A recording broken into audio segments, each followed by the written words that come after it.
Pew pew pew pew pew pew pew pew pew pew pew pew pew pew pew. Hey guys, can I join in?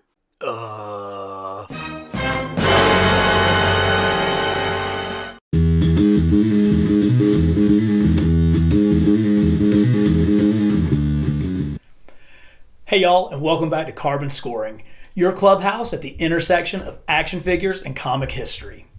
If you're watching this video, you fall into one of two demographics. Either you love action figures, or you're my mom. That's it. That's who watches these videos. So let's just assume that you're somebody who loves action figures. The question is, why? We all came into this from different places. Maybe you were a Toys R Us kid and were spellbound by the candy-colored goodness on the shelves. Maybe you saw a movie about a galaxy far, far away, or one about heroes closer to home. Maybe you plopped down in front of the TV every afternoon after school and were amazed and astonished. Or maybe a beat-up comic from the local convenience store opened up a world of imagination. But no matter how you got here, it was likely a toy that brought it all together, that made those images that you saw on the screen or in newsprint real, tangible. And listen, we're living in the golden age of action figures. I mean, that's a Frogman action figure.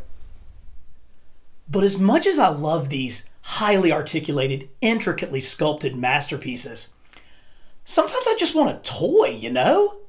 This is where Hasbro, under their Kenner brand, has really come through for us. These 3 3/4 inch Marvel Legends retro figures are exactly what I was looking for. A return of toys. Let's run through the 4 S's of scale, sculpt, selection, and style to see just why these new figures are so awesome. First off is scale. If you say the number 3 3/4 inches to any toy collector, they will immediately know what you're talking about. And while there have been figures in this scale before, such as Fisher-Price's Adventure People and Miko's Pocket Superheroes, one line comes to mind: Kenner's Star Wars figures. I don't think it's an accident that these new Marvel Legends are released under the Kenner banner, now that that company has been gobbled up by Hasbro. There's so much nostalgia associated with this scale and Kenner. You can see that they fit right in with vintage Star Wars figures, as well as with the new retro Star Wars figures. These are pretty awesome, by the way. Here's Spidey with some other prominent lines in the 3 3/4 inch scale. Not a bad fit. For a toy that I want to fiddle with on my desk, I prefer this scale to the 4-inch Secret Wars, 5-inch Toy Biz, or 6-inch Marvel Legends. They're just great to move around when you're on a phone call or staring at a computer screen. It's hard to describe just how perfect these figures fit in your hands. The plastic has an almost rubbery feel to it, more similar to Secret Wars figures than Star Wars, and definitely not the hard plastic of a G.I. Joe. And I know I can't be the only guy who likes to slip a figure into my pocket before a road trip or a plane flight. These guys seem expressly built for that. Let's talk about sculpting. And you can't talk about sculpting on these figures without addressing articulation. Each of these comes with the standard 5 points of articulation that we've come to expect in this scale. Joints at the hips, the shoulders, and the neck. Standard stuff. It certainly would have been possible to add a waist cut on the figures wearing a belt without impacting the sculpt very much, but it really would have messed up the lines on the female figures and even on Spidey. But perhaps the best articulation feature is the added forearm cut. It's pretty easy to place on figures with gauntlets or gloves, but it even works on the guys and gals that are just in their long underwear. This cut really does make a difference in play value and in posing options. Here are some examples of Hasbro's previous 3 3/4 inch line, which apparently was more like 4 inches. The toy line lasted several years as an offshoot of Marvel Legends, but I don't know anyone who really loves it. It seems like they just tried to take a good idea and make it smaller. And while these toys did have Legends-like articulation, it came at the expense of sculpting, as the effort that went into the joints prevented them from making smooth, stylish figures. Some work better than others, but they never got Spider-Man right. I'm pretty ride or die with Spidey, so if you lose me there, your line's in trouble. What the new retro figures lack in articulation, they more than make up for in sculpting. So how we doing with selection? Hey, so far so good.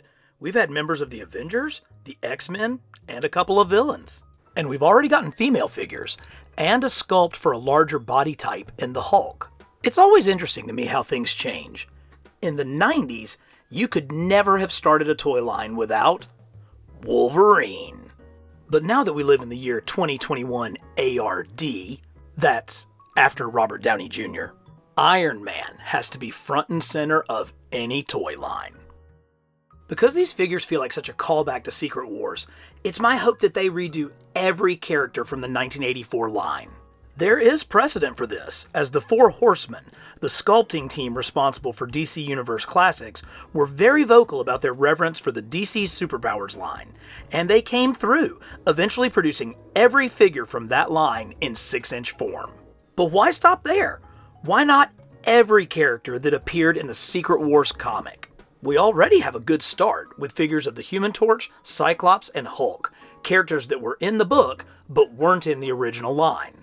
Come on, Kenner Hasbro, you know you want to do this. The line is in its earliest stages, so we can all make wish lists a mile long. But in keeping with the 80s retro theme, here are two figs I'd like to see in the line. Power Man and Iron Fist.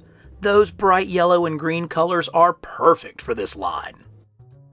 Now let's talk style. You had me at hello. Yeah, no kidding. I took one look at these packages and I never stood a chance. Box sets containing two figures were offered on Hasbro Pulse before the line hit retail. They came packaged in these beautiful boxes. I know it's not, but Cyclops, Spidey, and Cap almost look like John Byrne art. Plus, you had the opportunity to get an exclusive set with different paint apps for Black Panther and Shellhead. I love the retro look of these. The blister bubble is so much better than the boxes most figures come in today. Another huge advantage of the blister card is that it allows so much room for art. These images just pop off the shelf. The bright colors grab your eye immediately, and the dynamic poses really call back to old G.I. Joe card art. And while it's themed as a retro line, they didn't sell out to the idea. The new Mandalorian retro figures also come on a blister card and have a large image of the character, but they have artificial aging built into the artwork, like they're trying to make something new look old. These legends don't do that. I think they're more confident in being exactly who they are. This creates a phenomenal combination of the best of the old in terms of packaging, scale, and articulation, with the best of the new in materials and sculpting detail. If you're interested in buying any of these figures, I've got links down in the description. It helps the channel. Speaking of the channel, you made it this far, you ought to go ahead and subscribe so that you don't miss any of the fun from Carbon Scoring.